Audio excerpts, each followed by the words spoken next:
Good morning. This is Aunt Beth on my lamppost, the light that I'm currently walking in. I was thinking about you all this morning. I woke up even before 6 a.m. I wanted to talk to you this morning about current events and how we respond to them.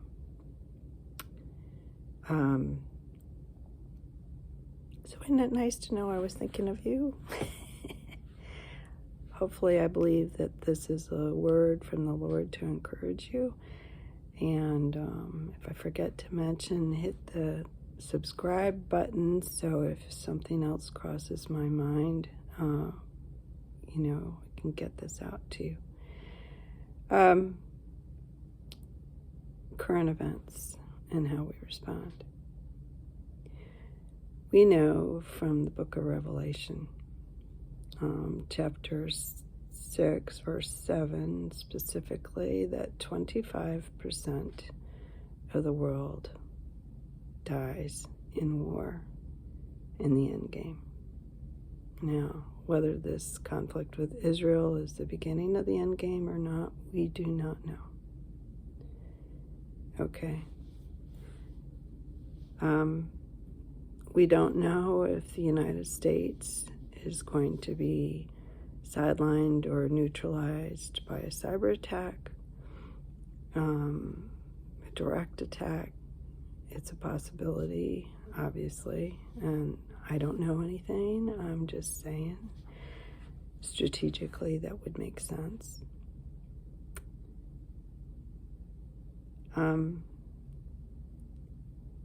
However, we also know that the Bible talks about in the end times people's hearts failing them for fear. And fear is not a good basis for any kind of decision. So here are the realities of the facts, and I guess the question is, how do we respond? So I want to tell you a story. This happens back in the dark ages when I was little. And my dad was in the army, and we were stationed in Berlin. And at that time, Germany was, this is before the wall, and Germany was divided in two, and Berlin was in the center of East Germany, so the center of enemy territory. And the city was controlled by 4 different allies. Okay, there were 4 quadrants to the city. And it was a emotionally tough time. It was in the Cold War. And right outside, because my dad was an officer, we were with him, and I went to school there. And there was the big boulevard outside of our housing, and the tanks would go up and down the street. And so our dogs were forever frightened of thunderstorms, but that's another story. So anyway, the wall had not been built yet, and it was a very tense situation, and we lived in that for 3.5 years. And a side note, there was a lot of brain drain because from East Germany, they just, since there was no wall or anything, East Germans, in order to get out, they just needed 500 German marks, West German marks, and a job offer. And so they would bring their family heirlooms to Berlin, sell them to the Brits or the Russians or the Americans, and that would give them their 500 German marks, and then they would have a family member in West Germany, and they would just leave. So the wall was built to stop the brain drain. Okay. Because people would just walk across the street and they were free. So, but we were there before the wall and then evacuated after the wall was built. And that was a very tense time because you're living in the center of the American portion of Berlin, but in the center, literally, of enemy territory, because the West German side, freedom, was at least 2 hours away by car. So what the military did is tell the family, stay packed, for you could be evacuated at any time. Well, my mom had 3 little girls, and staying packed for them in the different seasons, she just gave up. This is ridiculous.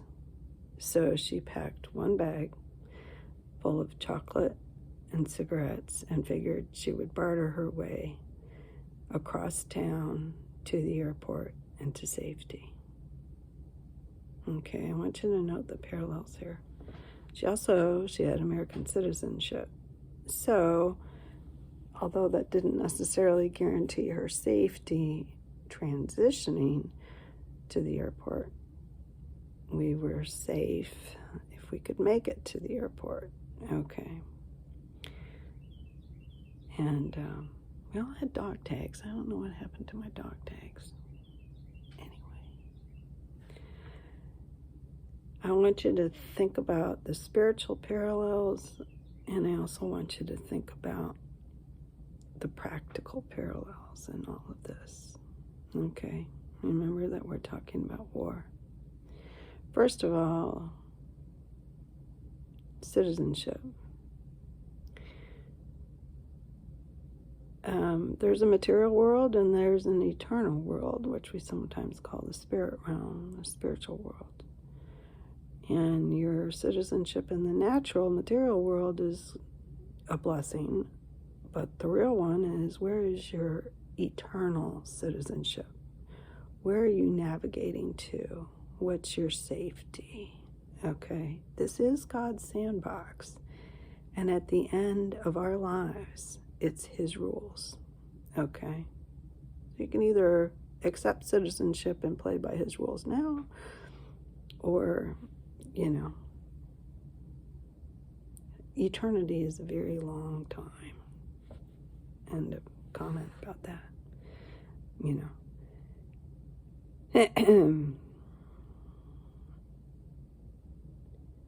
But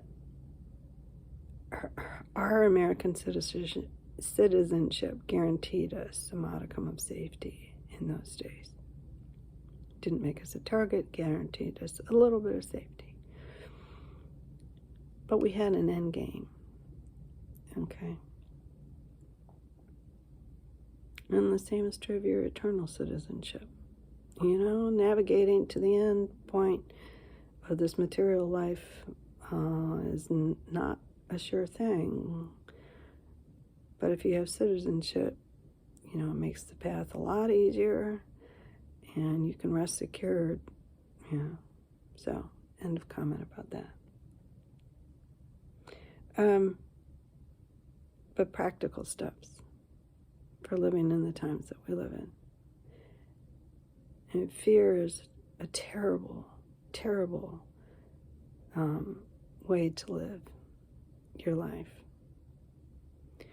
After my mom just gave up and packed the satchel, I think it was actually my school satchel, which looked like a little briefcase. Had it turned into a backpack. But we went on to live our life the best that we could in the moment. But she was prepared. So I want to talk to you all as far as practical preparation. If the United States is attacked. Okay. Could be a cyber attack, could be a physical attack, could be both. Might not happen now. But it's always good to be a Girl Scout, Boy Scout, and be prepared. And number one thing that I think we all need to do is pray. because each of our circumstances are going to be different. Ask God for wisdom, He will give it to you. The second thing that you need to do is protect your heart. I have a earlier little short thing on protecting your heart called Flipping the Script. But it's very difficult to be in fear and thanksgiving at the same time. So thank God for the things that you do have. All right, and for His presence and His guidance in your life. Protect your heart.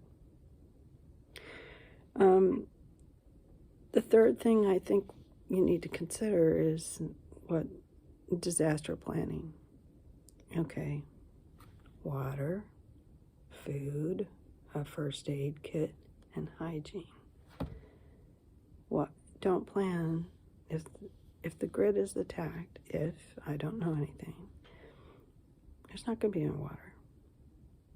Don't just say, "Oh, I don't have to do anything because there's water coming out of the tap." No. Or there's a well. We have a well. No. Not if there's not any power. So distilled water is good. Doesn't have any goobers in it, or any, milk carton or whatever that you've got. Start putting some tap water aside. Okay. Food. If there's no power, you're not going to want to have a freezer full of food. So a backup, and I cannot do beans and rice. I just can't.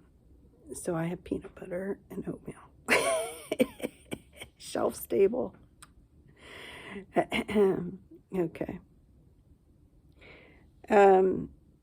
Hygiene, you're not going to be wanting to use your drinking water to flush the toilets. Okay. So trash bags are good.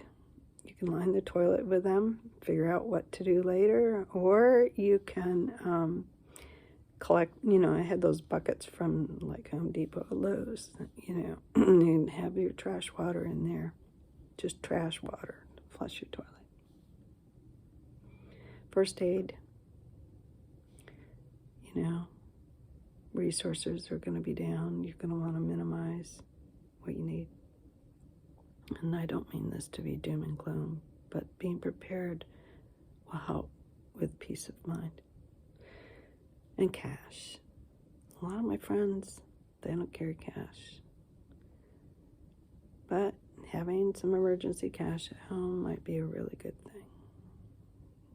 So, in case you have to leave. So, and maybe, and I'm just speculating, but maybe just like winter, don't let your gas tank get below a half tank. So, these are just speculations, but I want to encourage you in a tiny, tiny way. I've lived through this before. So the facts are in front of us, but don't respond in fear. Just do what works for you in your situation after you pray. So I hope you have a fabulous day. All God's best.